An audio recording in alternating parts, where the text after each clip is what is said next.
ভগবত ভজনের দ্বারাই দুঃখ নিবৃত্তি সম্ভব, চিরকালীন দুঃখের নিবৃত্তি। প্রথমেই এই দুঃখ নিবৃত্তির আভাস স্বরূপ তুমি ভজনের আনন্দ পাবে। ভগবানের ভজনের একটা অবিচল আনন্দ আছে। দেখুন, এখানে আমরা অনেকেই আছি যারা ভোরবেলা থেকে রাত্রি অবধি ৩-৪ বার আমাদের সঙ্গে দেখা দেবে। ভোরবেলায় তারা মঙ্গল আরতিতে যান। এবার আমরা প্রতিদিন যেতেই পারি না, এই মাসটা তো অন্তত পক্ষে যাওয়ার চেষ্টা করি। গঙ্গা স্নানও দেখা হয়, তারপর সকালে পারায়ণে দেখা হয়, তারপর মধ্যাহ্নের পরে আবার এই ব্যাখ্যার আসরে এখানে দেখা হয়। এই যে সারা দিনের মধ্যে এতটা সময় ভগবানকে দেওয়া হচ্ছে, যারা যারা দিচ্ছেন, যারা যারা আসছেন, বা এই ভোরবেলা বা সন্ধ্যাবেলা কিন্তু সবাই আসছি আমরা, এই যে আসছি, এই যে ভগবানের কথা শুনছি, যদি আনন্দ না পাই তাহলে কেন আসবো ভাই? আনন্দ পাচ্ছি বলেই তো আসছি। সেই হরি কথাই তো আস্বাদন হচ্ছে, ভগবত নামই তো হচ্ছে, ভগবত চিন্তনই তো হচ্ছে।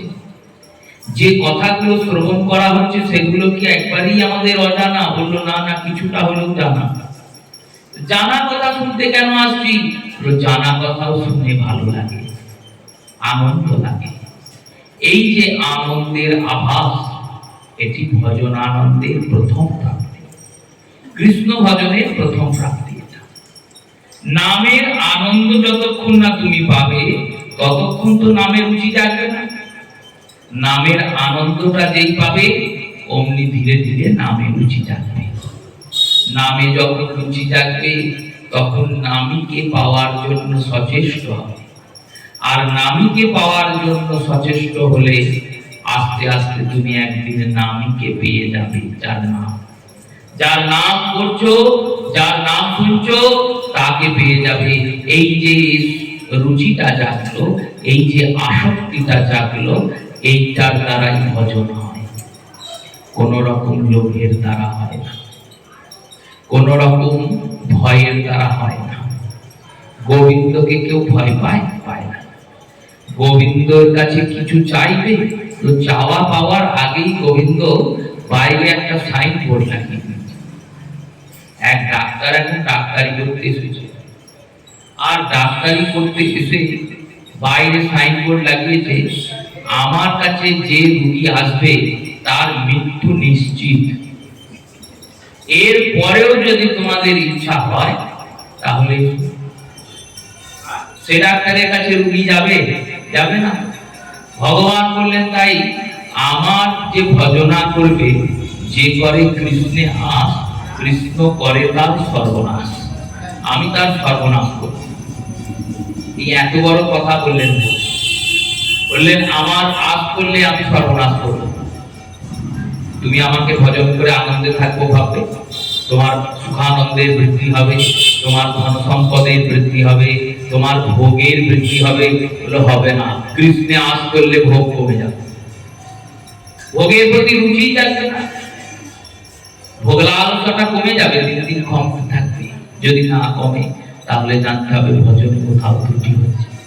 কৃষ্ণের ভজন করলে সর্বনাশ করবে, তবুও যার না যায় আস, কৃষ্ণ রয় তার দাসের দাস।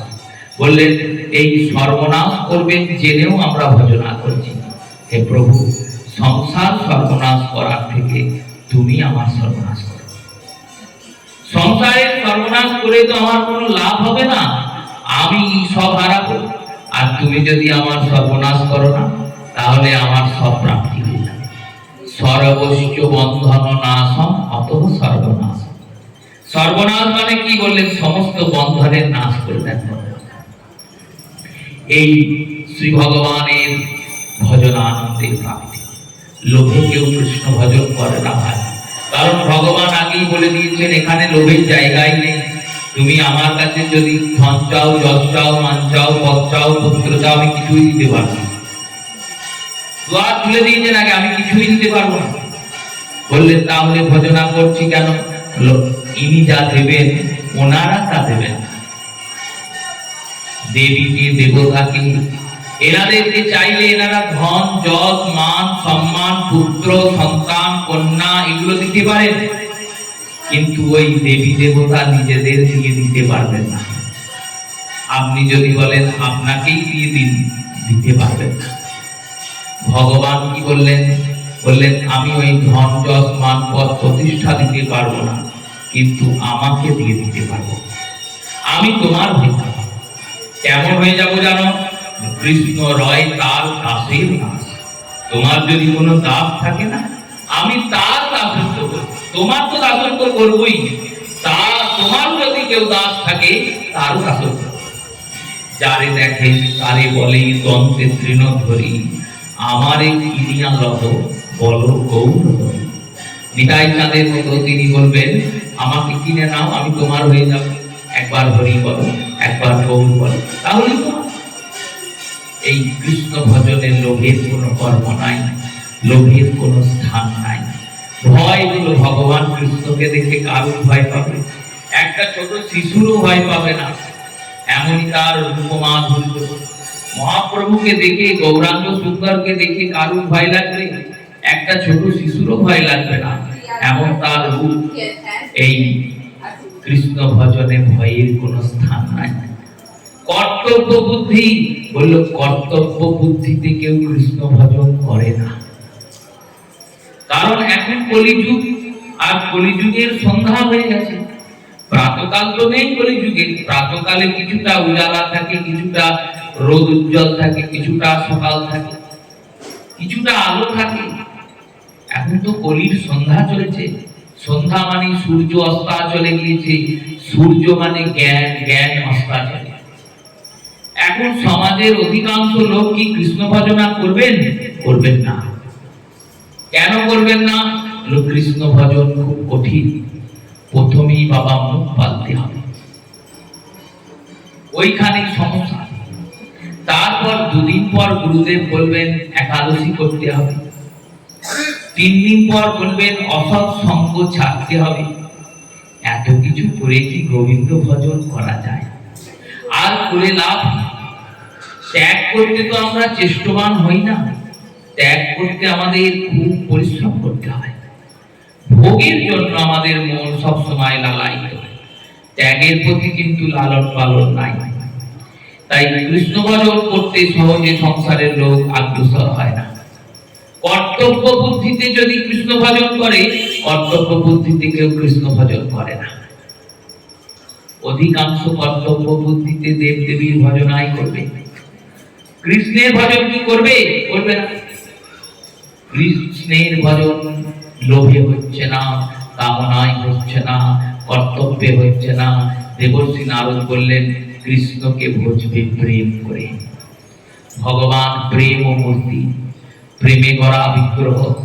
এই গোবিন্দকে প্রেম করতে হয়, অনুরাগ করতে হয়, ভালোবাসতে হয়, আদর করতে হয়, যত্ন করতে হয়, আপন মানতে হয়।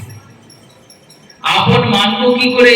বললো আগে আপন জনার কথা শোনাও, তবে তো আপন মানবে। এই প্রেম পুরুষার্থকে প্রকট করার জন্যই কিন্তু শ্রীমদ্ ভাগবত উৎপন্ন হয়েছে। এই কারণে ইনি পঞ্চম বেদ।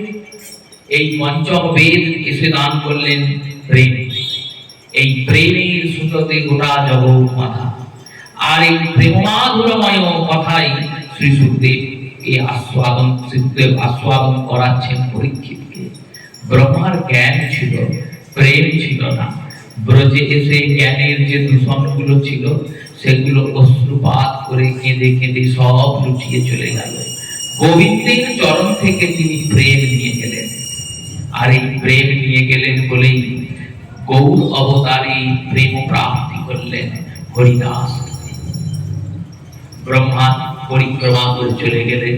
শ্রী সুখদেব গোস্বামী পাদ দশম স্কন্ধের ৫৫ অধ্যায় সূচনা করলেন। আজকে আমরা প্রায় পক্ষকাল পার করে এসেছি। আর শ্রীমদ্ ভাগবতের দশম স্কন্ধের ৯০টি অধ্যায় আছে। তার মধ্যে ৩৩ অধ্যায় অবধি তো ব্যাখ্যা সম্পূর্ণ হবেই।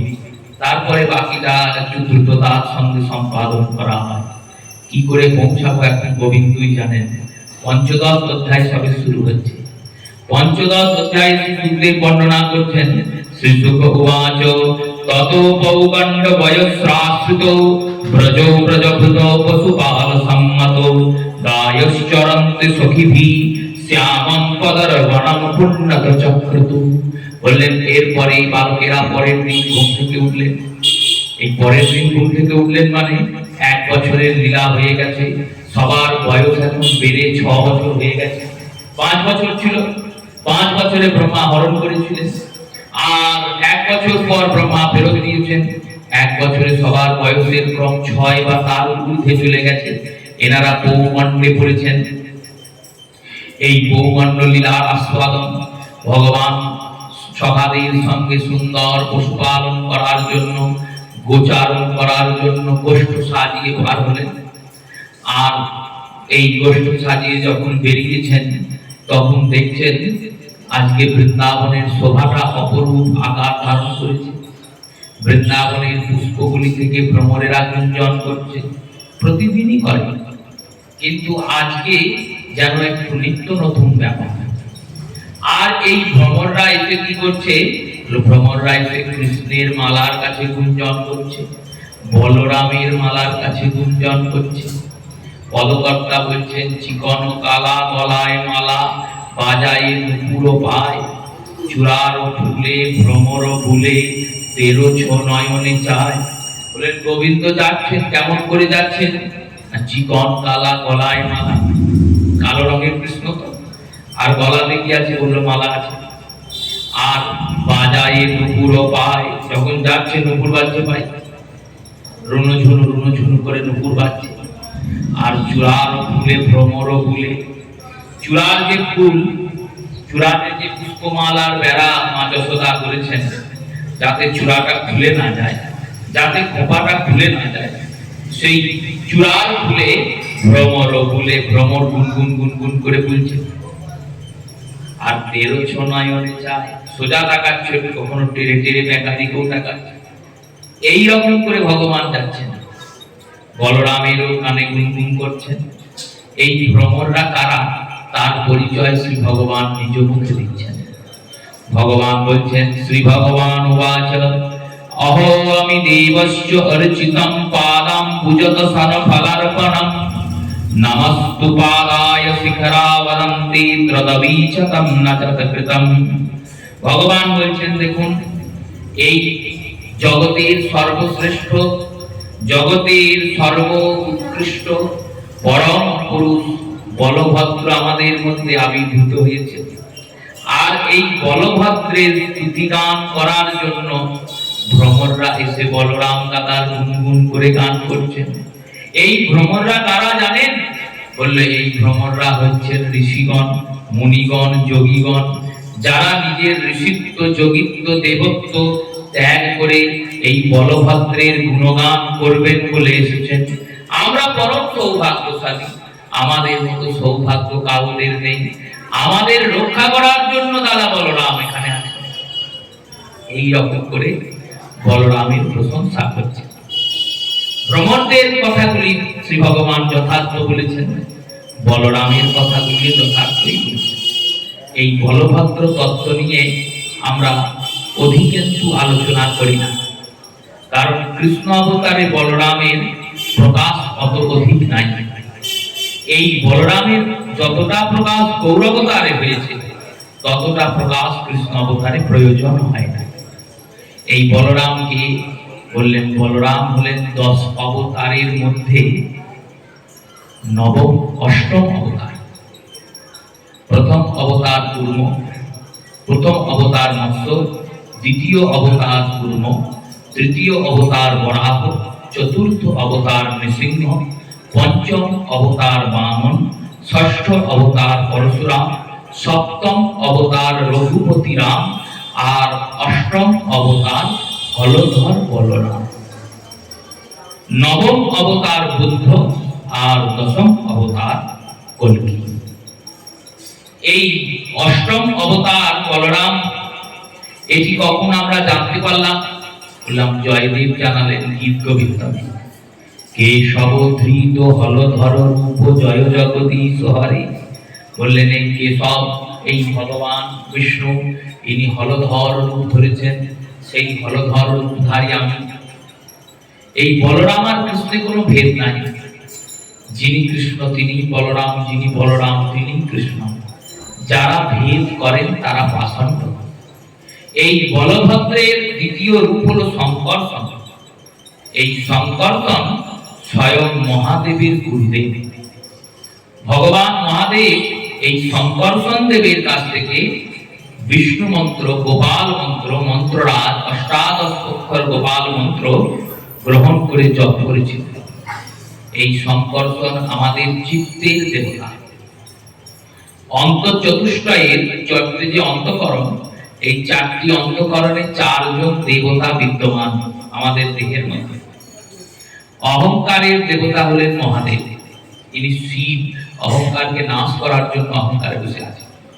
চিত্তের দেবতা হলেন সংকর্ষণ, মনের দেবতা হলেন বাসুদেব, আর বুদ্ধির দেবতা হলেন প্রদ্যুম্ন।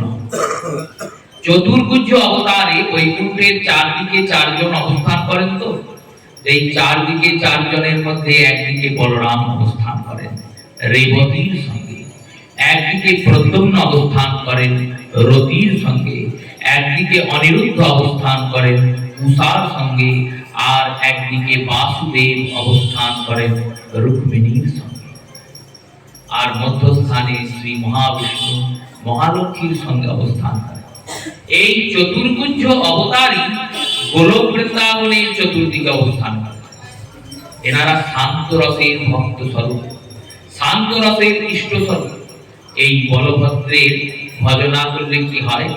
বল প্রাপ্তি হয়। বল কিসের জন্য দরকার? হলো কৃষ্ণ সেবার জন্য দরকার। তাই কৃষ্ণের সেবা করতে গেলে বলরামের ভজনা, কৃষ্ণের সেবা করতে গেলে বলরামের চরণ ধরতে হয়, গৌর ভজতে গেলে এই বলরাম রূপী নিতাইয়ের চরণ ধরতে হয়।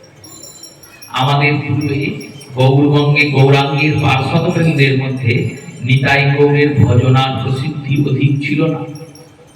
নিতাই গৌরের ভজনার প্রসিদ্ধি অধিক ছিল না, বিগ্রহ স্বরূপে নিতাই গৌরাঙ্গ বিগ্রহ অধিক ছিল না। পরে প্রথমে নিত্যানন্দ শাখাদের মধ্যে অধিকেন্তু বলরাম সেবারই প্রচলন। এই কারণে নীলকেতন রামদাস নিতাই চাঁদের অভন্ন ভক্ত।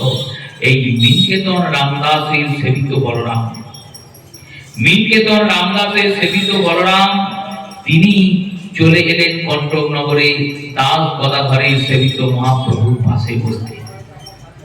গদাধর দাসকে প্রদান করলেন, আর সেই প্রদত্ত বলরাম বিগ্রহ শ্রী মহাপ্রভুর পাশে বসানো।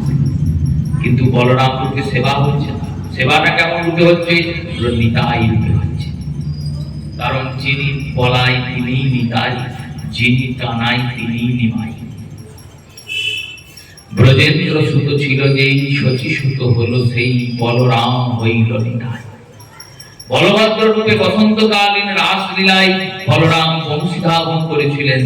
সেই ত্রিভঙ্গ বংশী ধাবনকারী মূর্তিটি নিত্যানন্দ রূপে আমাদের সন্ন্যাসস্থলীকে আলোকিত করছে, সন্ন্যাসস্থলীতে পূজিত হচ্ছে।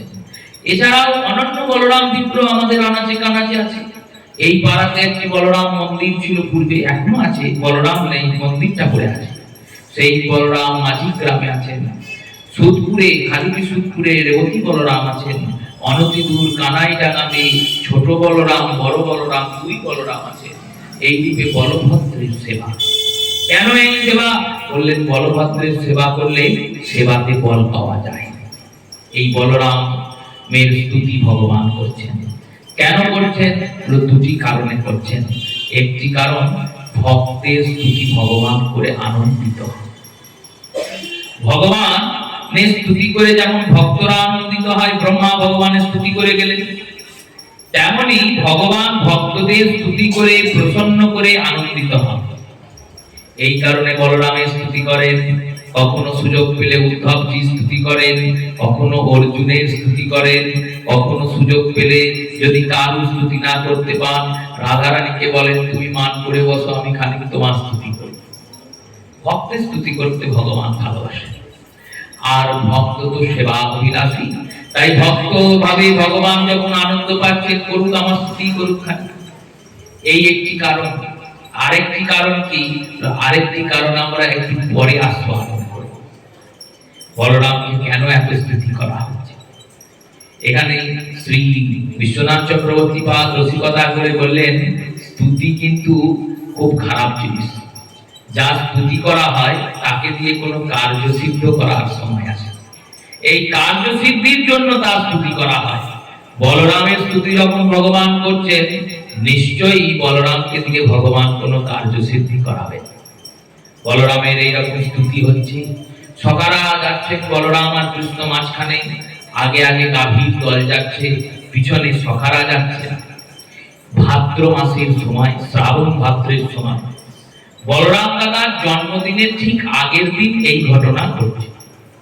বলরাম দাদার জন্মদিন আমরা জানি, বলরাম দাদার জন্মদিন হলো রাখি পূর্ণিমা, শ্রাবণ পূর্ণিমা। কৃষ্ণ জন্মের ঠিক 8 দিন আগে, 1 বছর 8 দিন আগে বলরাম জন্মেছে। এই 8 দিন আগে জন্মদিনটা আসে, জন্মতিথিটা আসে রাখি পূর্ণিমার দিন মধ্যাহ্নকালে। তার আগের দিন চতুর্দশীর দিন এই লীলা চলছে, শ্রাবণ শুক্ল চতুর্দশী। শ্রাবণ মাসে তাল সেগুলো পেকেছে, আর সেই পাকা তালের গন্ধে চারিদিক মম। সখারা বলছেন, প্রভু বলরামকে দেখে বলছেন, হে বলভদ্র, বলম প্রবস্ত বহুশতালনম সম্প্রকয়নম। বললেন, হে প্রভু, এই তালবনের তালের যে গন্ধ, সেই গন্ধে আমরা ঠিক থাকতে পারছি না। আমাদের মনে হচ্ছে এখনই যাই আর এখনই গিয়ে তালগুলোকে পারি, আর পেরে তালের বড়া করে খাই, বা তালের রস বের করে আমরা খাই। এনারা তো অত ধৈর্য এনাদের নাই। এই গোচারণ করতে অনেক দূরে দূরে যেতে হয়, যে বনে যে ফল পায় সেই ফল পারে আর পেরে খেয়ে। কোনদিন কলার বনে গিয়েছে, কলা পেরে খেয়েছে। এই এক একটি বনের এক একটা লীলা। তাল বনের পাশ দিয়ে এনারা যাচ্ছে। মধুমঙ্গল বলছে, পেরে খাবো বললেই হবে? এই তাল বনটা কার জানিস তো? বন আবার কার হয়? বন তো প্রকৃতির, পৃথিবীর, জগতের। আর জগতের যত সম্পদ সব তো জগৎপতির, আর জগৎপতি তো আমাদের সঙ্গেই আছে, মালিক তো আমাদের সঙ্গেই যাচ্ছে। কৃষ্ণেরই তো জগৎ, জগতের সব সম্পদের মালিক কৃষ্ণ। বললেন, তাহলেও খাতা কলম বলে তো একটা ব্যাপার আছে। এই বনটার মালিক হচ্ছে কংস রাজা, আর কংস রাজা এখানে তার একটা অসুরকে নিযুক্ত করে রেখেছে। অসুরটার নাম হলো ধেনুকাসুর। এই ধেনুকা শব্দের, ধেনু নয় কিন্তু, ধেনু মানে গাভী, ধেনুক, ধেনুক শব্দের অর্থ হলো গাধা। এই ধেনুকাসুরের অর্ধেক শরীরটা গাধার মতো, আর অর্ধেক শরীরটা অসুরের। এই ধেনুকাসুরকে নিযুক্ত করে রেখেছে কেন জানিস? বলো কেন? ধেনুকাসুরকে বলেছে, এই তাল বন থেকে যে তাল পারবে, সেই তালের যত রস হবে, সেই রস দ্বারা যে উত্তম মদিরা নির্মাণ হবে, যার নাম তারি, সেই তারিটা আমাকে তুমি দিয়া, আমি সেবন করব। এখানে অনেক টিকাকারগণ, অনেক মহাত্মগণ, অনেক বৈষ্ণবগণ বলছেন, তাল থেকে যদি তারি হয়, সেই বস্তু কেন ভগবত সেবায় গ্রহণীয় হয়? দেখো, তাল থেকে তারিটা অপব্যবহার রূপে বের করা হচ্ছে, এটিকে সহজাকৃতি ব্যবহারই বের করা হচ্ছে না। যে অন্ন আমরা গ্রহণ করি না, ভাত খাই, এই ভাতকেও যদি পচিয়ে দেওয়া হয়, ভাত থেকেও মদ হয়, তাহলে তো অন্নটাও গোবিন্দর ভোগে দেওয়া যাবে না। তাল থেকে সহজাত ভাবে প্রথমে তালের শ্বাস বের হয়, যেটি গোবিন্দ সেবায় লাগে। এরপরে তাল যখন পেকে যায়, তখন তালের বড়া হয়, সেই বড়া খেয়ে নন্দন আছে, আনন্দ হইল, বড় আনন্দ হইল। তালের বড়া খেয়ে নন্দন নাচিতে লাগে, গোপাল তালের বড়া, তালের লুচি খান। আর এরপরে ওই যে তালের আঁটিগুলো আছে, ওগুলো থেকে আঙ্গুর বের হয়, সেই আঙ্গুরটিও গোবিন্দ সেবায় লাগে, লক্ষ্মীর সেবায় লাগে। এইগুলি এর সহজ ব্যবহারিক প্রয়োগ। কিন্তু মানুষ নিজের কুবুদ্ধিতে এই তালের রসকে পচিয়ে তারই উৎপন্ন করেছে। খেজুরের রস পচিয়েও অনেক রকম মদিরা উৎপন্ন করা যায়, কাজু বাদাম থেকে মদিরা উৎপন্ন করা যায়। এগুলো মানুষের কুবুদ্ধি, এগুলি ওর জন্য উৎপন্ন হয়নি, মানুষ এগুলোকে খারাপ কাজে ব্যবহার করে। যেমন অগ্নির উৎপাদন হয়েছে আমাদের সমাজকে ব্যবস্থিত করার জন্য। দেশলাই কাঠিটা নির্মাণ হয়েছে ভগবানের মন্দিরে প্রদীপ জ্বালানোর জন্য, ঘরে রান্না করার জন্য আগুনের প্রয়োজন, তাই দেশলাই কাঠি উৎপন্ন হয়েছে। কেউ দেশলাই কাঠি দিয়ে যদি কারোর বাড়িতে আগুন লাগায় আর বলে দেশলাই কাঠির দোষ, তা বললে তো হবে না, সেটা তার বুদ্ধি অপব্যবহার। কংস তামসিক ব্যক্তি, সে ওই তালের বড়া খেয়ে আনন্দ পাবে, ছুঁড়ে ফেলে দেবে। তালের বড়া কারণ কেউ খায় নাকি? ওর থেকে কত সুন্দর তারই হবে। তাই ধেনুকাসুরকে বলেছে যা তাল হবে তারই করবে, আর তারই নির্মাণ করে অর্ধেকের এক অংশ তুমি নেবে, যা হবে তার এক অংশ তুমি নেবে, আর 3 অংশ আমাকে পাঠিয়ে দেবে। আর কোনো ব্যক্তি যেন একটাও তাল না নিয়ে যেতে পারে। এই রূপে ধেনুকাসুরকে নিযুক্ত করা আছে ওখানে। যে ওই তাল বনে প্রবেশ করে, সেই তাল বনে প্রবেশ করা মাত্র ধেনুকাসুর তাকে বধ করে। আর বধ করার পরে যদি কেউ গিয়ে কংসকে নালিশ করে, কংস বলে ঠিকই তো করেছে, আমারই তো আদেশ, ওই বনে কেন প্রবেশ করেছে? ওই বনে প্রবেশ করেছে, আমি ওকে বধ করার আদেশ দিয়েছি, বধ করেছি। বিরাট বিস্তৃত তাল বন। গরুড় পুরাণ আদি পুরাণ যেখানে বৃন্দাবন খণ্ডমে বৃন্দাবনের মাহাত্ম্য বর্ণনা হয়েছে, স্থান মাহাত্ম্য বর্ণিত হয়েছে, সেখানে বলা হয়েছে এই তাল বন 9 ক্রোশ লম্বা, 9 ক্রোশ চওড়া। এত বড় তালের বন। 1 ক্রোশ মানে 3 কিলোমিটার প্রায়, এখন তাহলে 9 ক্রোশ মানে 27 কিলোমিটার লম্বা, 27 কিলোমিটার চওড়া। এত বড় তালের বন। এই তাল বনের যত তাল হয় কংসের সেবায় যায়। বলরামকে বলছেন এই কথাগুলো, বলরাম শুনছেন। বলরাম বললেন চল তো দেখি কেমন অসুর আছে। অত বড় অসুর দেখি একবার।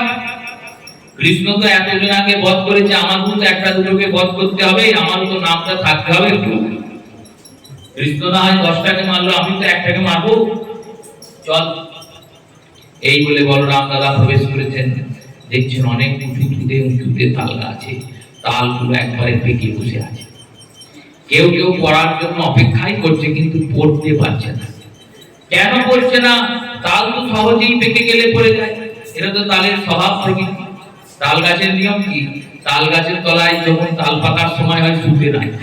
কেন বললো? যখন তখন মাথায় পড়তে পারে, ওর কোনো ঠিক নাই, যখন তখন ধূপ করে পড়ে যায়, পেকে গেলেই পড়ে যায়। পড়ছে না কেন? বললো তারা ভাবছে আমরা যদি পড়ে যাই আমরা তো কৃষ্ণ সেবায় লাগবো না, ওই অসুরের সেবায় লাগবো, তাই আমরা পড়বো না, তাই অপেক্ষা করছে গাছে। এবার বলরাম গিয়ে দেখেছেন কৃষ্ণ যেই তাকিয়েছেন অমনি নিজেরাই ঝরে ঝরে পড়তে লেগেছে। এবার আমার মাথা বেসেছে, এবার আমরা গোবিন্দ সেবায় লাগবো। আর তাল যেই পড়তে লেগেছে, সকালের আনন্দ আমাদের উঠতে হলো না, দেখো তাল পড়ছে, সবাই তাল পড়াতে লেগেছে। যে জটা পারে তাল পড়াচ্ছে, ওই কাঁচুরি বসন যেতে করে কাঠে করে ওনারা খাবার নিয়ে এসেছেন গোষ্ঠে, তাতে করে করে তালগুলোকে বাঁধছেন আর বেঁধে বেঁধে পুটুলি করছেন। গাভীর পিঠে চাপিয়ে নিয়ে যাব, বাড়িতে আনন্দ করে কালকে তালের বড়া করে খাবো। কৃষ্ণ বলছেন ভালোই হবে, কাল আমার দাদার জন্মদিন, জন্মদিনে ভালো মন্দ খাওয়া, আর কদিন পরে আমার জন্মদিন, সেখানেও ভালো ভালো খাবো। এই করে তাল বড়া, তালের কুচি, এইসব গল্প চলছে। বলরাম বললেন অত পরিশ্রম করতে হবে না, আমি ব্যবস্থা করে দিচ্ছি। দেখ, এই বলে কি করলেন? বললেন ফললং পদকং সপ্তম নিমস্বনং সুরমিতম বলং প্রবিশ্য বহুমং তালনং সুরপায়নম ফলানি পতমায়স্য মদতি পৌপৌজসা। বললেন বলরাম একটা গাছকে ধরলেন, আর ধরে খানিক নাড়িয়ে দিলেন। যেই না নাড়িয়ে দিলেন, সে এত জোরে নড়তে লাগলো, পাশের গাছগুলোও নড়তে লাগলো, আর যত তাল ছিল সব টপ টপ টপ টপ করে মাটিতে পড়ে গেল, সব মাটিতে পড়ে গেল। এত বল বলরামের। শুধু গাছটাকে ধরে নাড়িয়ে দিয়েছেন। তাল গাছকে ধরে নাড়ানো যায়? কোনোদিন যায় না। তিনি এমন করে নাড়িয়েছেন, বললো কেমন করে না, খুব সহজ আকারে, খুব সরল আকারে, কোনো পরিশ্রম করতে হয় না। যিনি অনন্ত কোটি ব্রহ্মাণ্ডকে নিজের মাথায় সর্ষের দানার মতো নিয়ে আসেন, তার শরীরের বল কত! ভগবানের শরীরে এত বল। শ্রী ভগবানের নাম বিশ্বম্ভর। গোটা জগতের ভর নিয়ে গোবিন্দ আছেন। গোটা জগৎ গোবিন্দের উদরের মধ্যে ভরা আছে।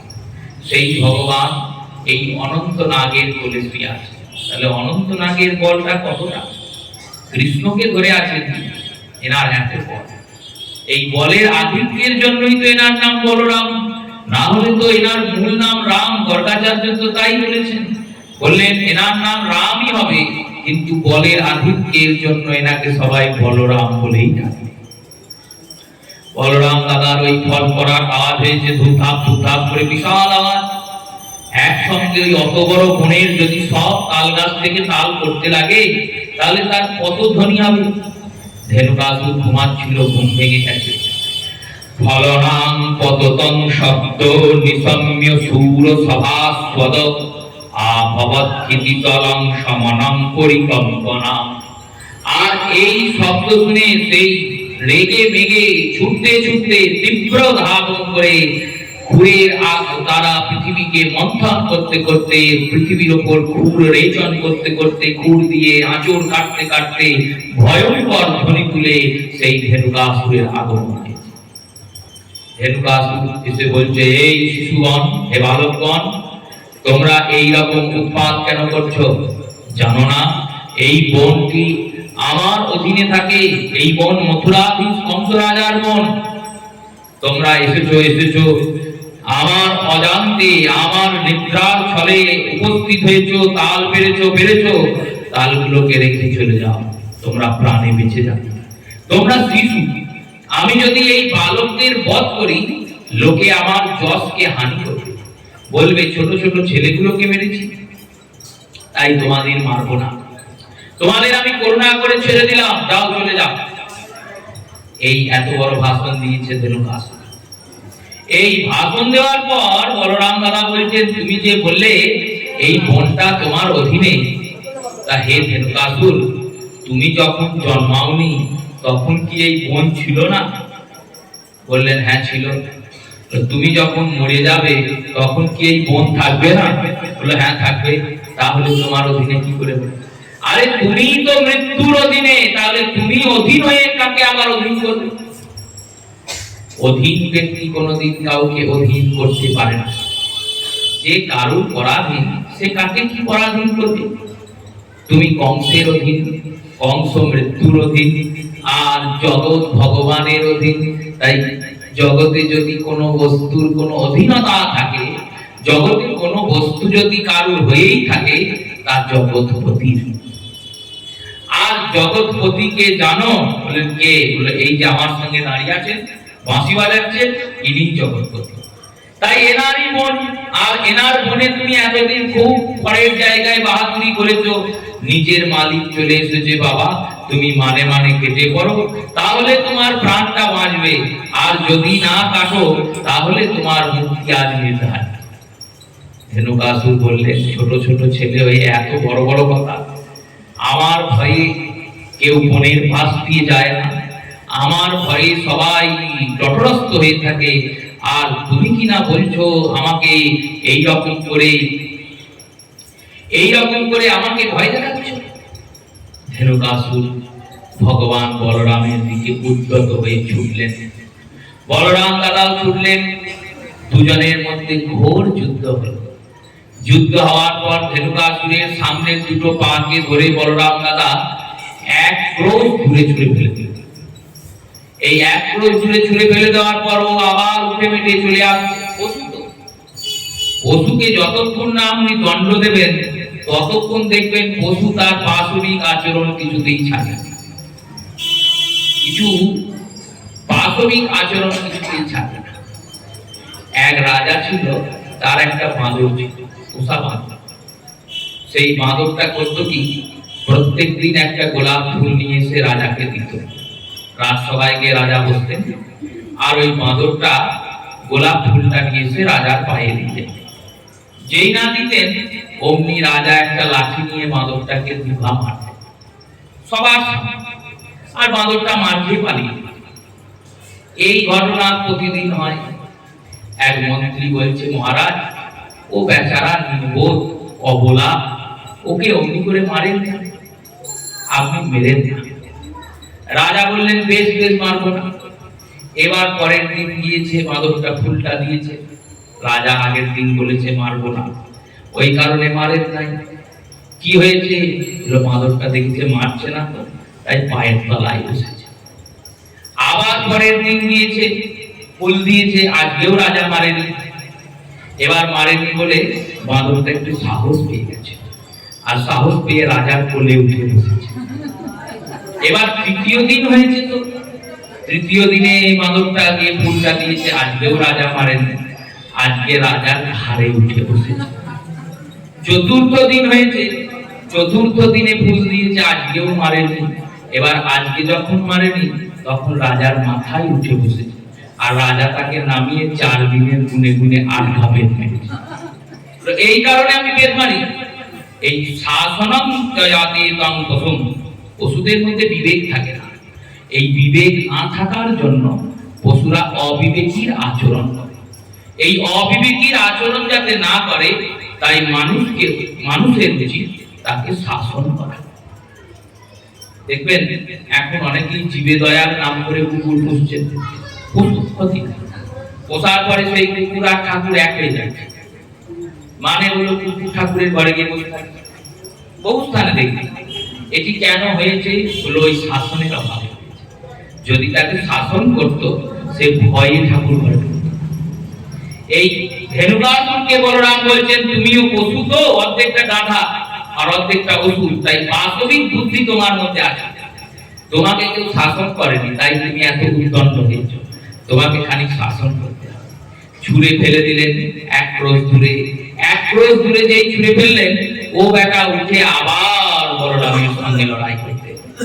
কারণ এদের যতক্ষণ না হত্যা হবে, বধ হবে, ততক্ষণ কিন্তু এরা লড়াই ছাড়বে না। ওই অতি গর্বে হত লঙ্কা, পূর্ব দিনের রাবণের মতো।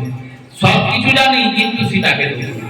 জানকি জানকি কল্পনা, জানি আমি সীতা লক্ষ্মী, কিন্তু এই রূপে ধেনুকাসুর আবার এলেন লড়াই করতে। যখন দেখছেন কিছুতেই এই উদ্দণ্ড শুনছে না, তখন একটা তাল গাছ উৎপাটন করলেন। তাল গাছ মাটি থেকে তুলে ফেললেন বলরাম দাদা, আর তাল গাছ তুলে ধেনুকাসুরকে এমন প্রহার করলেন, এক প্রহারে ধেনুকাসুরের নম নম হয়ে গেল। ধেনুকাসুর উদ্ধার হলো। বলিয়ে বলভদ্র ভগবান কি।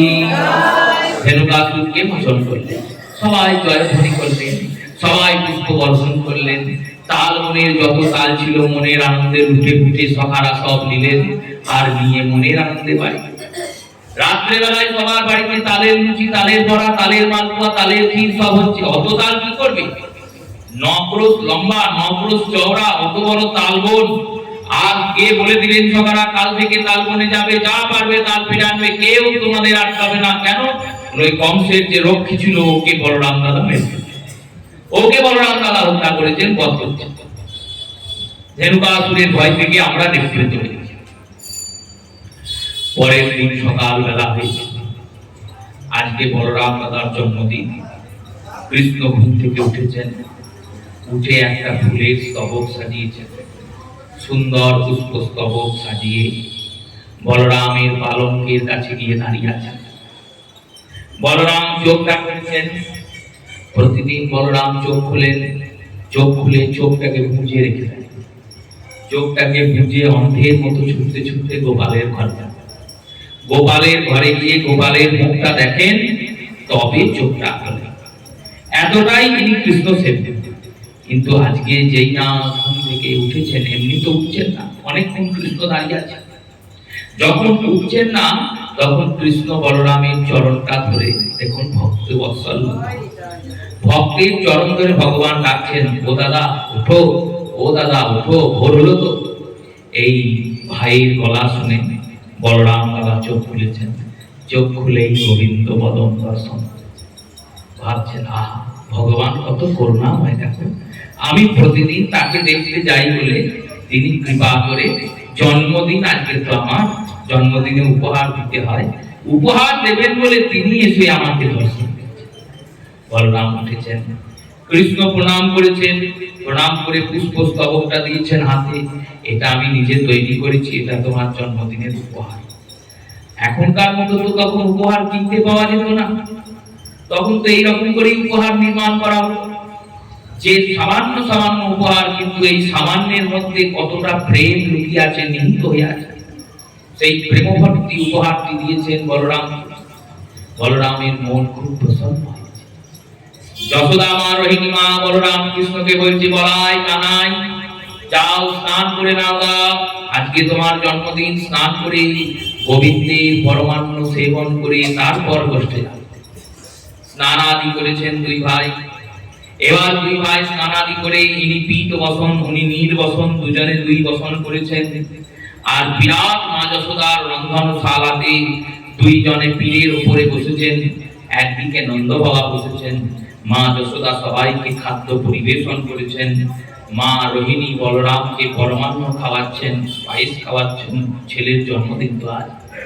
আর দাসী কৃষ্ণকে পাখা করছে, যশোদা নন্দকে সেবা দিচ্ছেন, খাদ্য আদি পরিবেশন করছেন। এই পারিবারিক সময় কাটছে, খাওয়ার আসর।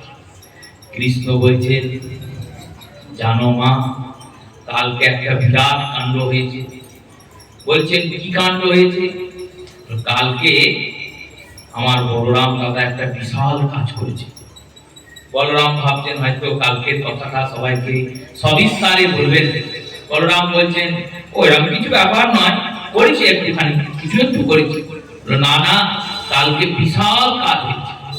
আমার দাদা যা করেছে না, সেই কর্মকাণ্ডে আমার যে গৌরবে আমার বুকের ছাতিটা চড়া।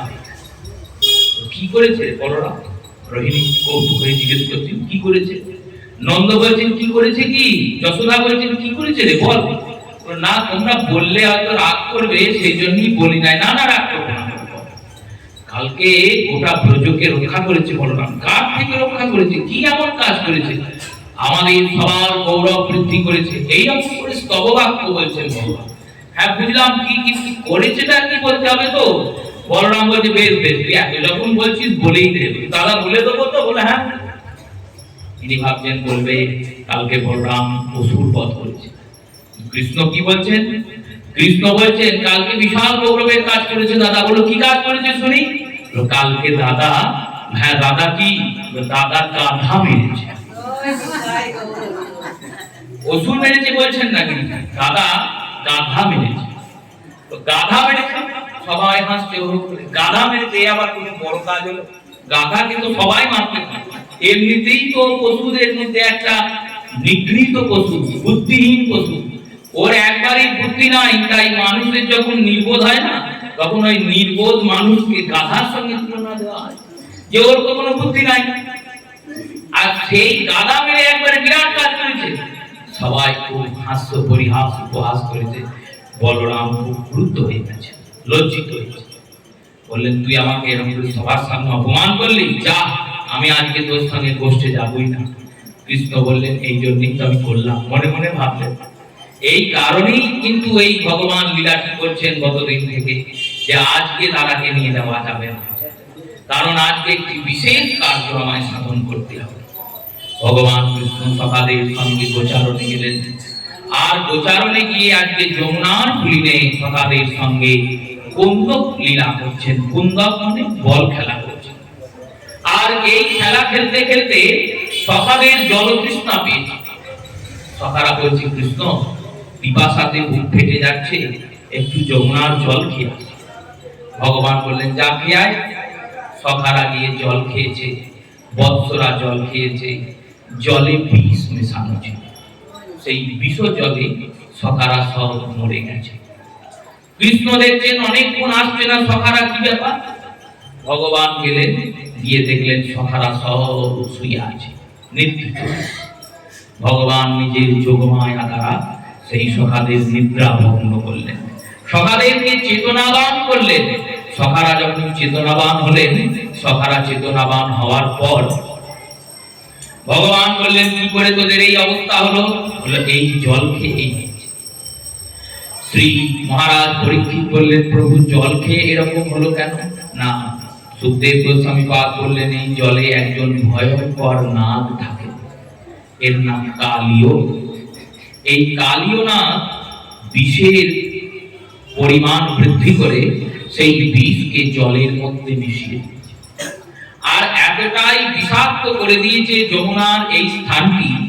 এই স্থানটিতে একটি হ্রদের মতো সৃষ্টি হয়েছে, যেখানে যমুনার জল স্থির হয়ে গেছে। চক্রাকারে, বক্রিত আকারে, গোপুরাকৃতি আকারে একটা কুণ্ডের মতো নির্মাণ হয়েছে, যেখানে যমুনার জল চক্রাকারে পরিক্রমণ করে। যমুনার জল প্রবেশ তো করে, কিন্তু বহির্গমন হয় না। ফলস্বরূপ এটি স্রোতহীন হয়ে গেছে, এখানে কোনো স্রোত নাই। স্রোত না থাকার জন্য জলটা স্থির। এই স্থির জলে গিয়ে কালীয় আশ্রয় নিয়েছে।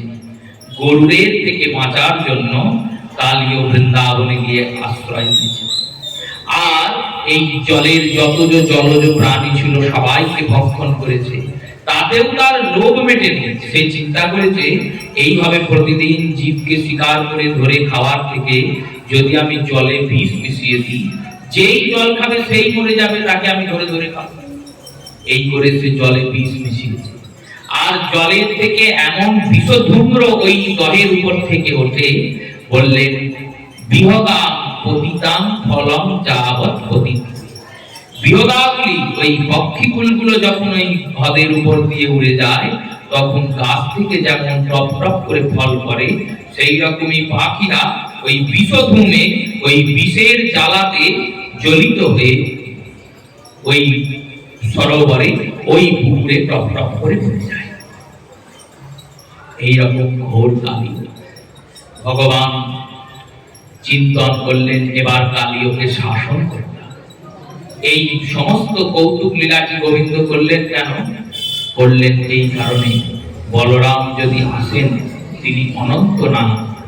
এই কালীয় বলরামের যদি শরণাগত হন, তিনি নিজের জাতিকে রক্ষা করার জন্য যদি একে অভয় দিয়ে দেন, তাহলে আমি কালীয়কে মর্দন করতে পারবো না, কালীয়কে বধ করতে পারবো না। এই বধবিলাসা নিয়েই গোবিন্দ এসেছেন, কিন্তু বধ তিনি করবেন না। কালীয়কে মর্দন করার জন্য শ্রী ভগবান কদম্ব বৃক্ষে উঠলেন, অমর কদম্ব বৃক্ষে। শ্রী সুখদেব বললেন, এই অমর কদম্ব বৃক্ষ কি করে হলো? না, এই কদম্ব বৃক্ষের উপরে গরুর যখন নিজের মাতার দাসত্ব নিবৃত্তির জন্য, নিজের মাতার দাসত্ব নিবৃত্তির জন্য অমৃত আনয়ন করতে গিয়েছিলেন স্বর্গে। আর স্বর্গের দেবতাদের সঙ্গে যুদ্ধ করে অমৃতকে গ্রহণ করে নিয়ে এলেন। তখন এই বিশ্রামের জন্য এই কদম বৃক্ষের উপরে এসে গরুড় বসেছিলেন, আর অমৃত কলসটিকে এই কদম বৃক্ষে রেখেছিলেন। যখন অমৃত কলসকে রেখেছিলেন, তখন ওই অমৃত কলস থেকে দুফোঁটা অমৃত ওই কদম বৃক্ষে পড়েছিল। সেই থেকে এই কদম বৃক্ষ অমর হয়ে আছে, এর কোনোদিন মৃত্যু হবে না। কল্পান্তর অবধি এই অমৃত হয়ে অমর কদম্ব বৃক্ষ বৃন্দাবনে থাকবে, এখনো আছে। এখনো সেই কলস রাখার স্থানটি আছে। এখনো ভগবান যেদিক দিয়ে ওই বৃক্ষে উঠেছিলেন, সেই বৃক্ষের স্থানটি আছে। জগতে দুই স্থানে অমর বৃক্ষ আছে, একটি শ্রী বৃন্দাবন, আরেকটি প্রয়াগরাজ। প্রয়াগরাজে অমৃত, কুম্ভের থেকে অমৃত পড়েছিল একটি বটবৃক্ষে, একে অমর বটবৃক্ষ বলে। যখন আমাদের দেশ ম্লেচ্ছরা শাসন করছিলেন, মানে ব্রিটিশ গভর্নমেন্ট ছিল, তখন তাদের কর্মের জন্য এই বট গাছকে কাটতে এসেছিল। একটা রাস্তা করার জন্য বট গাছকে কাটতে হবে।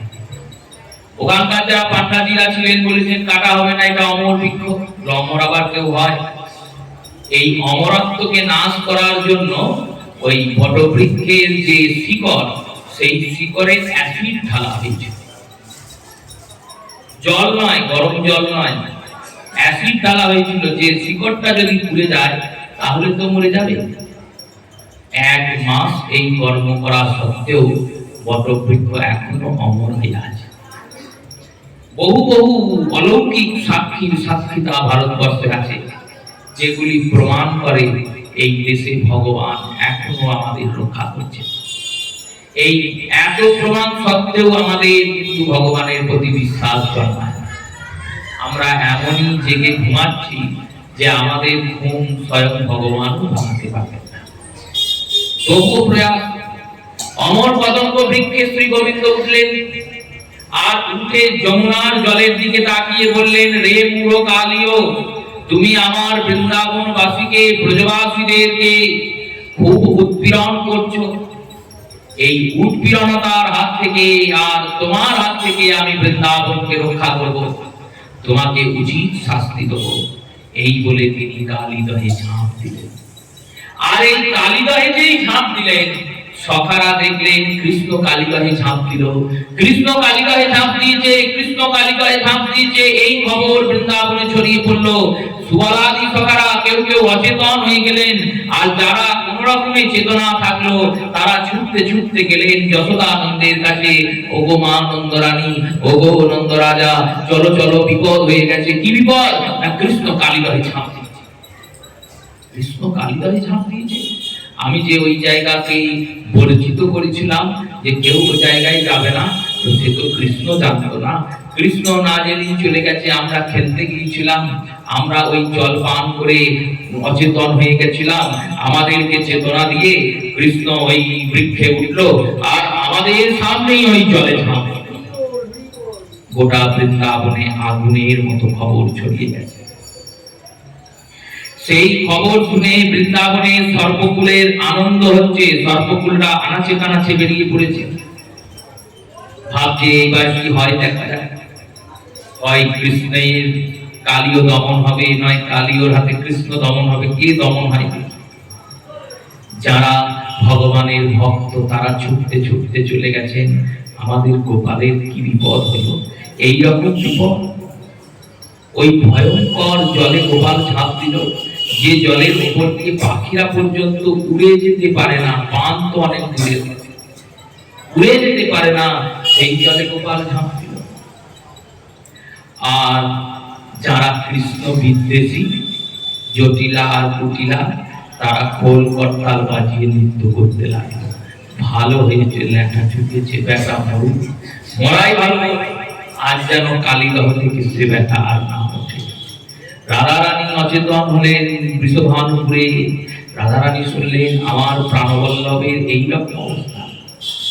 এইরকম গোটা বৃন্দাবন শোকস্তব্ধ। নন্দরানী, মা রোহিণী, বলরাম সবাই এসে দাঁড়ালেন। বলরাম ভাবছেন এই জন্যই গোবিন্দ এই কর্ম করে এলো, যাতে আমি না আসি। আমি এলে তো আর কৃষ্ণ ঝাঁপ দিতে পারতো না, আমি কৃষ্ণকে ঠিক আটকিয়ে ফেলতাম।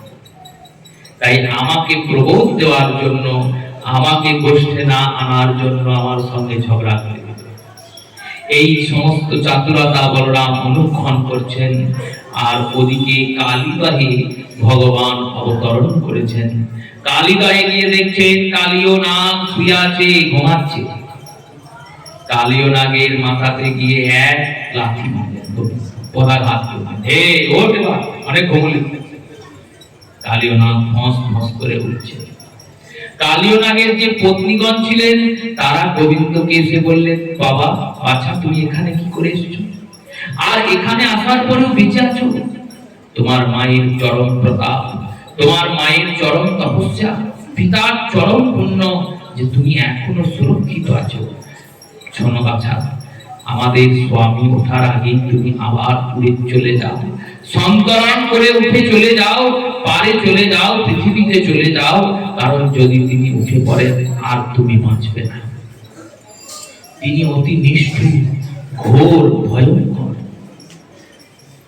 এই কথা শুনে কৃষ্ণ হাসলেন, বললেন দেখাই যাক না সে কেমন। তার সঙ্গে দেখা করতেই তো এসেছি এখানে। কালীয়কে গিয়ে বলছেন, ওঠ কালীয়, ওঠ ওঠ। ওঠ ওঠ করে উঠাচ্ছে। কালীয় ফুঙ্কার করে উঠেছেন। কালীয় অনেকগুলি ফন, কোন কোন শাস্ত্রে পাওয়া যায় 100 ফন বিশিষ্ট। 100 মানে 100টা। কোন কোন শাস্ত্রে বর্ণনাতে 8 ফণ বিশিষ্ট। সুখদেব কতগুলি ফণা তা বর্ণনা করেছেন, বললেন বহুত ফণম বীজধরম, বহু ফণের যুক্ত, বহু ফণ, আর প্রত্যেক ফণ থেকে বিসর্গার করেন, বিষ ছাড়েন।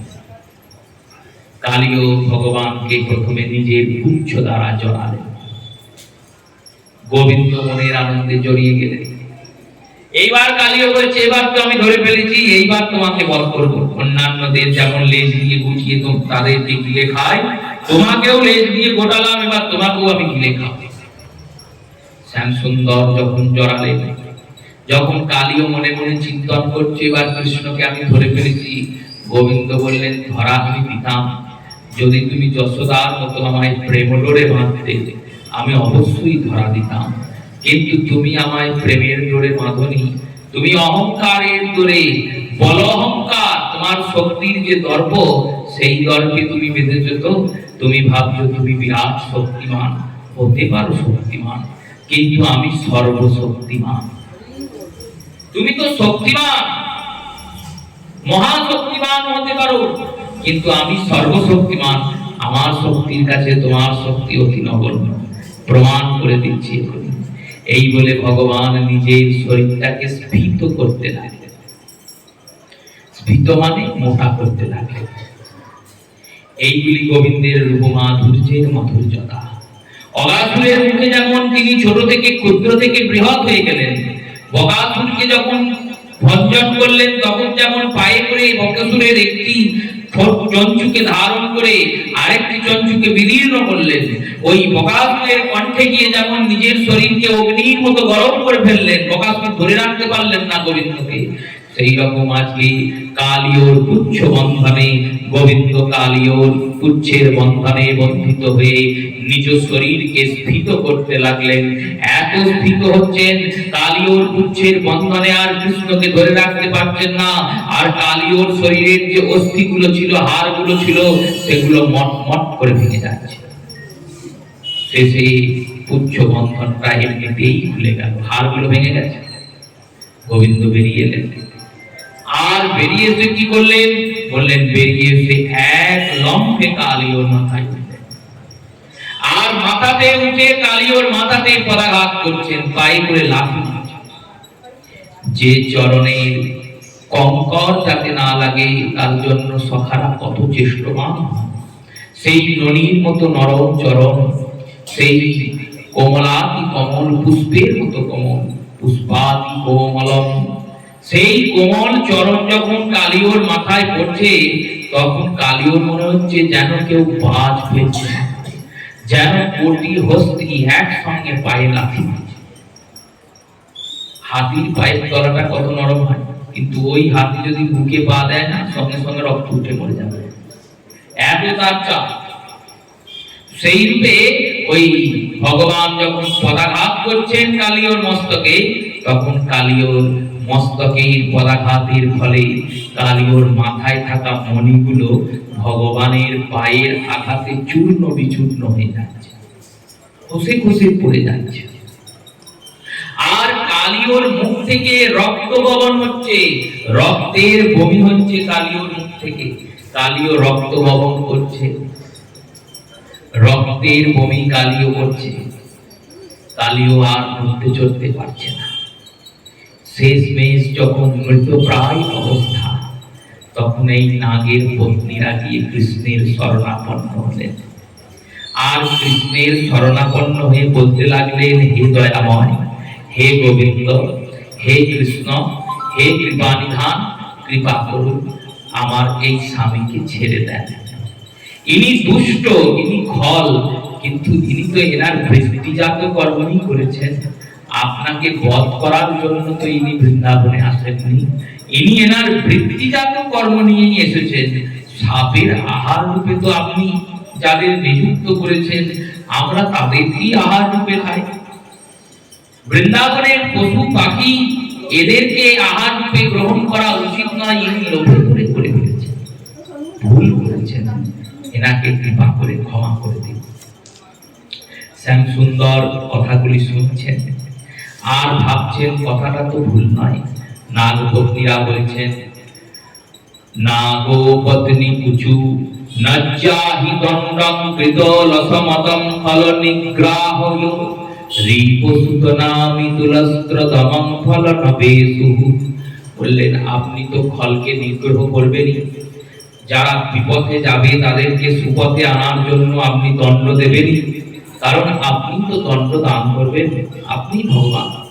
কিন্তু এনাকে বধ করেন না, কারণ ইনি যদি বধ হয়ে যান তাহলে আমরা বিধবা হয়ে যাব।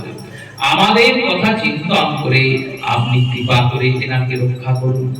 আর আমরা তো সামান্য সরীসৃপ জাতি মাত্র, আপনার দ্বারাই সৃষ্ট। আপনি আমাদের বিধান করেছেন খাদ্যের, সেই বিধানেই আমরা খাদ্য গ্রহণ করেছি। কিন্তু লোভে পড়ে অধিক খাদ্যের জন্য আমরা এই কুকর্ম করেছি। আমরা কথা দিচ্ছি এই কুকর্ম আমরা করব না। বৃন্দাবন ছেড়ে আমরা চলে যাব। আহার শুদ্ধি নিয়ে যখন বারবার কোনো বৈষ্ণব মহাত্মন বলেন না, তখন কিছু যুক্তিবাদী বুদ্ধিবাদী লোক বলে বাঘও তো শিকার করে খায়, তাহলে অসুবিধা কোথায়, আমরা মাংস খেলেই অসুবিধা। বললেন ভগবান প্রত্যেক জীবের জন্য আহারের নির্ধারণ করে রেখেছে। সেই আহার যদি সেই জীব গ্রহণ করে তাহলে তাতে কোনো দোষ থাকে না। আর মনুষ্য ছাড়া অন্য জগতে যত জীব আছে, পশু পাখি খেচর সরীসৃপ অন্ডজ স্বেদজ আদি জরায়ু আদি, তারা যে আহার গ্রহণ করুক তাদের কোনো দোষ লাগে না, কারণ তাদের কর্মফলের কোনো গ্রহণই হয় না। তারা যদি কাউকে বধ করে সেই বধের পাপ হবে না, তারা যদি কাউকে রক্ষা করে সেই রক্ষাতে পুণ্য হবে না। মনুষ্য শরীরের দ্বারা কর্মেরই ফল গণনা হয়। ওই দেহটা যারা ভোগ করছে পশু পাখি হয়ে, তারা তো কর্মফলটাকেই ভোগ করছে। তারা মনুষ্য শরীর পেয়ে ভজনাদি করেনি বলেই পশু হয়ে জন্মিয়েছে, ওটাই তার কর্মফলের ভোগ। এবার সেই কর্মফল ভোগে যা যা করছে সেই কর্মের গণনা হয় না, কিন্তু মনুষ্য শরীরে কর্মফলের গণনা হয়। শাস্ত্র এই প্রবোধ বাণীটি যে দিয়েছেন, কেন দিয়েছেন জানেন? অনেকে বলবে যে আপনারা মাছ মাংস খান না, শাকসবজি তো খান, তারও তো প্রাণ আছে। ওই যে গোটা গোটা মূলগুলোকে তুলে টক করে খাচ্ছেন, ওটাও তো জীবন তার। ওই যে ফলগুলোকে পেরে পেরে খাচ্ছেন, ওটাও তো তার জীবনটা হচ্ছে, কারণ ফলগুলো তার সন্তান। অবশ্যই ঠিক, কথাটা অযৌক্তিক নয়, যুক্তিযুক্ত, কিন্তু সম্পূর্ণ যুক্তিযুক্ত নয়। শাস্ত্র বললেন জীবন্তু জীবন রক্ষতম, জীবকে বাঁচার জন্য জীবকে বধ করতেই হবে। এবার তুমি যে জীবকে বধ করবে, সে যখন হত্যা হবে তার যতটা কষ্ট হবে, সেই কষ্টটা তোমাকে ভোগ করতে হবে, কারণ তোমার জন্য তো সে বধ হলো। শাক সবজি ফল এইগুলির মধ্যে যে চেতনা আছে, সেই চেতনাটি অতি সুপ্ত চেতনা। তাদের এই যে বধ হচ্ছে, এই হত্যা করা হচ্ছে, তাদেরকে যে ছেদন করা হচ্ছে, তাতে তাদের কষ্ট হচ্ছে হয়তো কম হচ্ছে, কিন্তু একটা মেষকে, একটা ছাগকে, একটা কুকুরকে, মুরগি কুকুর, একটা পক্ষীকে, এদের যখন বধ করছো, এদের চেতনাটা কিন্তু ওই সুপ্ত চেতনা নয়, জাগ্রত চেতনা। এই জাগ্রত চেতনা হওয়ার জন্য তাদের যে কষ্টটা হচ্ছে, ব্যথাটা হচ্ছে, সেই ব্যথা কষ্টটা তোমাকে ভোগ করতে হবে। এই কারণে বলেছেন ওদেরকে বেশি বধ করো না, ওদের বেশি কষ্ট দিও না, নিজের জীবনটাই খারাপ হবে, তাই শাস্ত্র নিষেধ করেছেন। এরপরেও যদি কারো বুকের পাটা থাকে, যদি কেউ বলে আমার কষ্ট অনুভূতি ভালো লাগে, বেশি বেশি করে খাও, কেউ বারণ করে না, কেউ বারণ করে না। আমাদের সনাতন শাস্ত্র কখনো বলে না যেটা করো না, এটা করা উচিত নয়, এটা বলবে। এবার তারপরে করলে করবে, মানলে মানবে, না মানলে মানবে। নাগের পত্নীরা বলছেন প্রভু আমরা তো সাপ সর্বজাত, তা আমাদেরকে কি খাবার খাওয়া উচিত সেটা তো আপনি নির্ধারণ করে দিয়েছেন, সেটাই তো আমরা খেয়েছি। হ্যাঁ, লোভ করেছি, ভুল একটা হয়েছে। খাবার পাওয়ার জন্য আমরা জলে বিষ মিশিয়ে দিয়েছি। এই যে লোভ করে খেয়েছি না, এটা পশুদের ক্ষেত্রে অন্যায় হয়ে যায়। বাঘ খরগোশ ধরে খাবে, হরিণ ধরে খাবে, কে বাঘকে মারতে যাবে? যদি কেউ বধ করে তাহলে সে অন্যায় করছে, অধর্ম করছে। কিন্তু সেই বাঘ যখন মানুষ ধরে খেতে লাগবে, তখন যদি তাকে বধ না করা হয়, তাহলে মনুষ্য সমাজটাই শেষ হয়ে যাবে।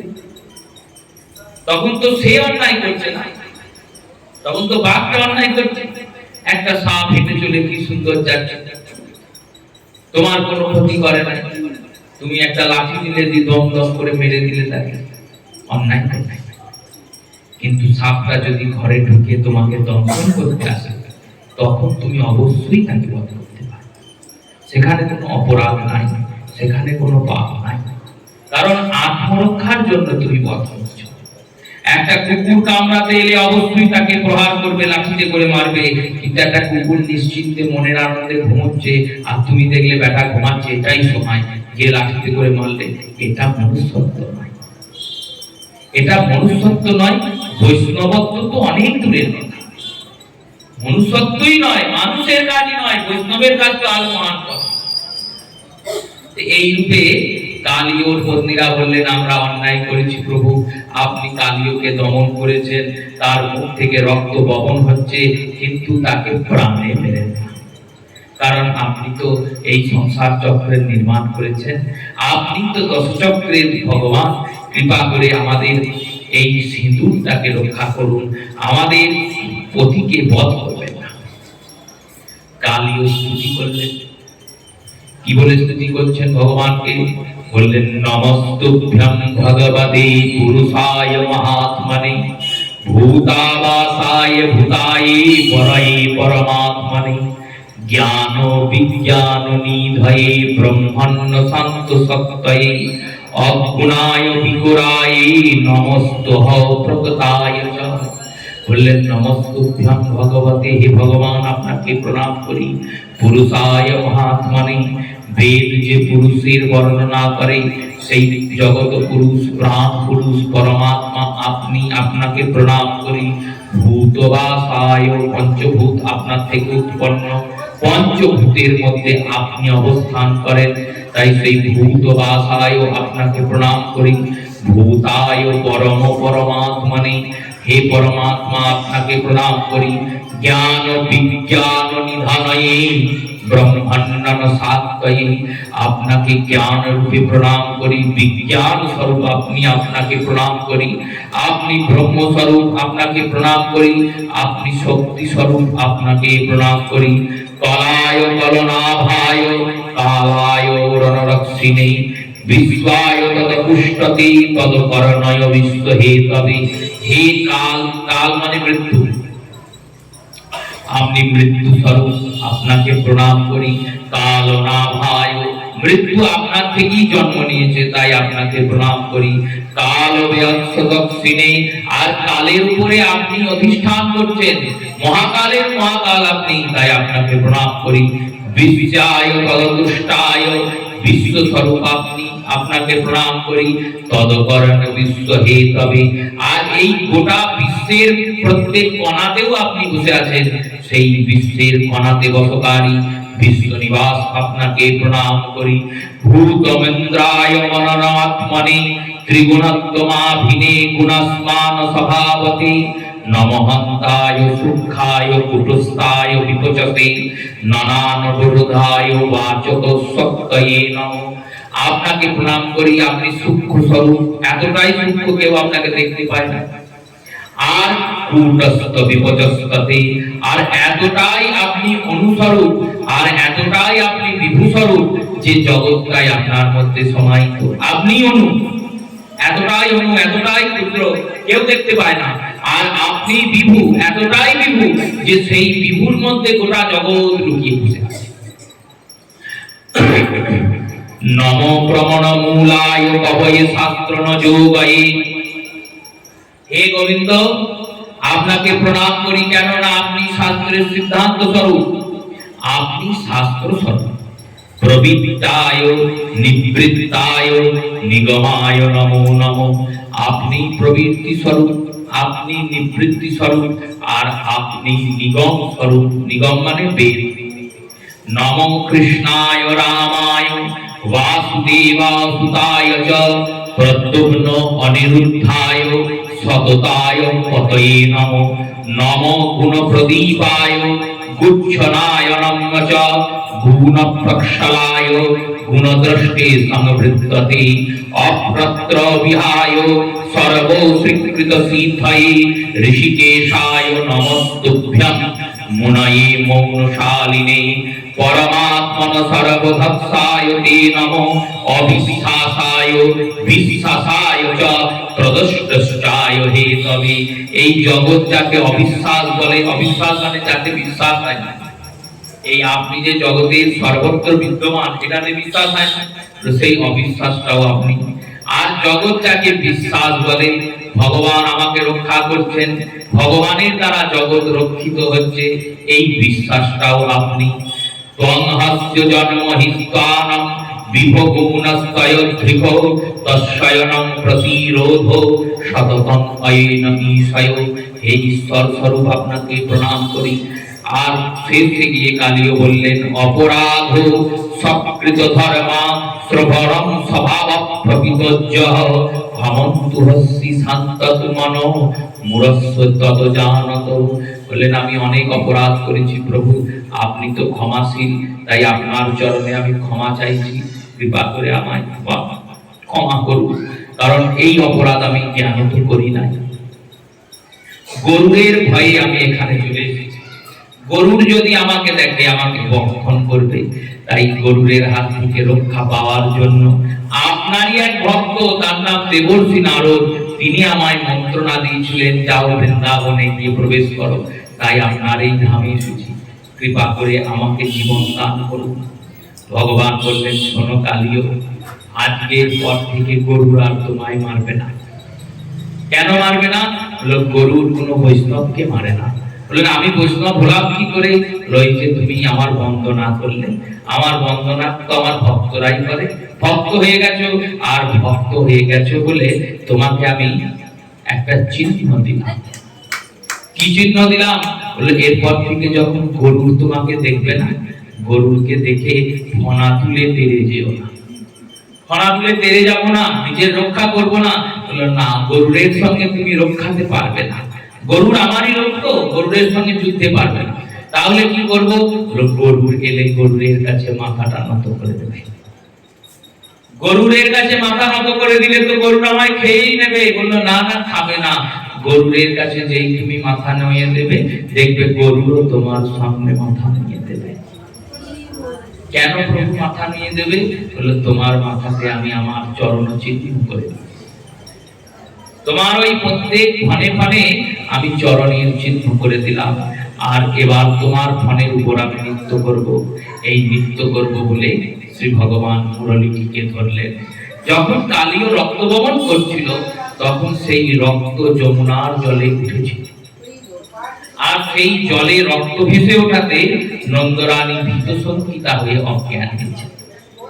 নন্দরাজকে আর বলরামকে, নন্দরাজকে আর নন্দরানীকে, মা রোহিণীকে বলরাম দ্বারা বলছেন তোমরা ভয় পেও না, দেখো কিছুক্ষণের মধ্যেই কৃষ্ণ দর্শন। ওনার কেউ বিপদ করতেই পারেন না, ওনাকে কেউ কোনো রকম ভাবেই অনিষ্ট করতে পারেন না। একটু নিজের ধৈর্য ধরো, দেখো ভগবান দর্শন দেবেন। সবাই ধৈর্য ধরে বসে আছেন, ভগবানের বেণুনাদ শ্রবণ করলেন।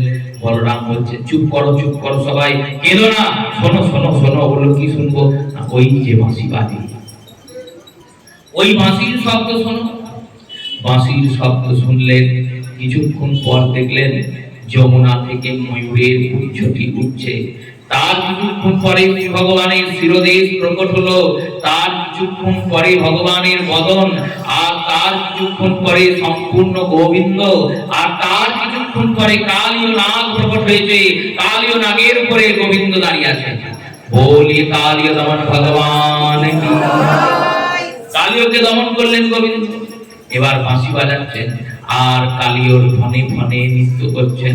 মহাদেব ওই নিত্য দর্শন করছেন, আর দর্শন করে বলছেন, হে পার্বতী, এই গোবিন্দ যে নৃত্য করছেন না, এই নৃত্যই আমাকে একদিন শিখিয়েছিলেন, সেই নৃত্য করেই আমি নটরাজ হয়েছি। আর ইনি আমারও বড় স্বরূপ, ইনি নটবর। আমি নটরাজ, ইনি নটবর। নটরাজ যাকে বরণ করেছেন তিনি হলেন নটবর। এই নটবর স্বরূপ গোবিন্দ কালীয়র ঘনে ঘনে নৃত্য করলেন। কালীয় বললেন, প্রভু আমি তো বিষধর, আমি তো খল, আমার তো তোমার সেবা করার কোনো ক্ষমতা নাই। আমি যে তোমাকে দুহাত ধরে দুটো হাত করজোর করে তোমায় ডাকবো, আমি তো মানুষ নই যে তোমাকে দুটো হাত জোর করে প্রণাম করব।